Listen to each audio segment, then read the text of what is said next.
কাজই নাই, বন্ধ করে দিয়ে গেছে পুরো ইন্ডাস্ট্রি। আপনারা দেখেন নাই বিগত লাস্টের 2-3 বছর ইন্ডিয়ান ছবি এখানে ইম্পোর্ট করে চালানো হয়েছে। ঘটনা হচ্ছে যে একটা সময় বাধাগ্রস্ত হতাম, কিন্তু এখন কাজই তো নেই। এখন বাধা দিবে কে, আর বা রাস্তা বা ক্লিয়ার করে দেবে, কাজই নাই, বন্ধ করে দিয়ে গেছে পুরো ইন্ডাস্ট্রি। আপনারা দেখেন নাই বিগত লাস্টের 2-3 বছর ইন্ডিয়ান ছবি এখানে ইম্পোর্ট করে চালানো হয়েছে। দেখেন একটা লোক যেই টাকা দিয়ে একটা ইন্ডিয়ান ছবি এখানে ইম্পোর্ট করতেছে, আমি বলি না সব দেশের ছবি সব দেশে চলতে পারে, এটা আমার কোনো বাধা নাই।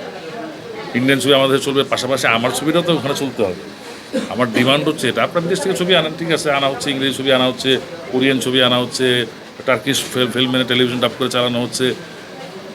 আমার চলচ্চিত্রগুলো ঠিক সমান হারে ওখানে তো চলতে হবে, ওখানে চলছে কি না, বা কোন কোন চলচ্চিত্র কারা কারা পাঠাচ্ছে পার্টিকুলার্স আমাদেরকে বলেন, তাও আমরা জানি না।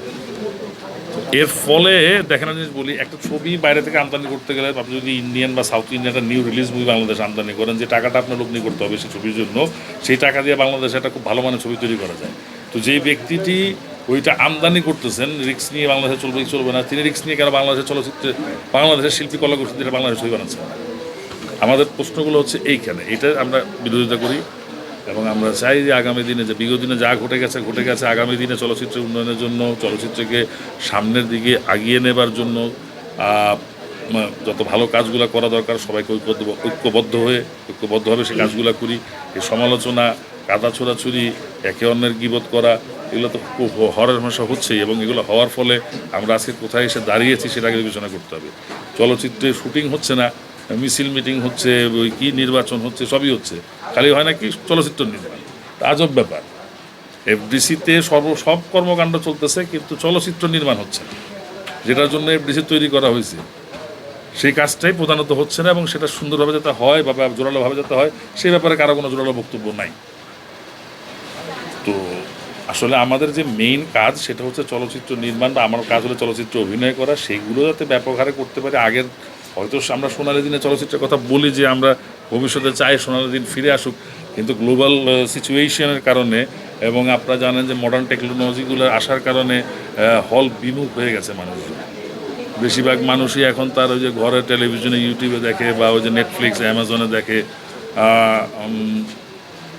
মোবাইলে দেখতেছে। তো সিনেমা হলে যাওয়ার লোকের সংখ্যা কমে গেছে, কিছু লোক যাচ্ছে হয়তো ওই যে আপনার ইয়েগুলোতে, সিনেপ্লেক্সগুলোতে, সেইখানে তারা যাচ্ছে, তার কারণে একই সাথে তারা ওখানে একটু ফুড কোর্ট আছে, একটু আড্ডা মারতে পারলো, সন্তানদের খাবার টাবার খেতে পারলো, ছবিটাও দেখলো, প্লেগ্রাউন্ডে ছেলেপেলেরা খেলাধুলা করলো, বা শপিং সেন্টার তাহলে শপিং টপিং করলো, এই সব কিছু মিলিয়ে একটা প্যাকেজ। আর আমাদের সময় যে জিনিসটা ছিল, সিনেমা হল মানে শুধুই সিনেমা প্রদর্শন করা, আর যে লোকটা যাচ্ছে সে শুধু সিনেমা দেখতে যাচ্ছে, ওই জায়গাটায় ফিরে আনাটা কতটুকু পসিবল এটা আমি ঠিক জানি না। আরেকটা কথা হচ্ছে যে যদি অ্যামাজন এবং নেটফ্লিক্স বা প্রাইম যেগুলো যারা আছে, এগুলোতে যদি দর্শকের আগ্রহ বেশি থাকে, তাহলে আমরা ওদের কন্টেন্ট বানাই, ওরা যে ধরনের কন্টেন্ট ওখানে নিচ্ছে, যে স্ট্যান্ডার্ডের যে কোয়ালিটির কন্টেন্ট তারা নিচ্ছে, আমরা সেই কোয়ালিটির কন্টেন্ট বানাই, আমাদের ওখান থেকে বিজনেস হবে। যদি সেই জায়গায় আমরা ভালো বিজনেস করতে পারি, দেন আমাদের ইনভেস্টাররা যারা লগ্নি করেন তারা হয়তো আগ্রহ বোধ করবেন যে ঠিক আছে আমি একটা বানাই।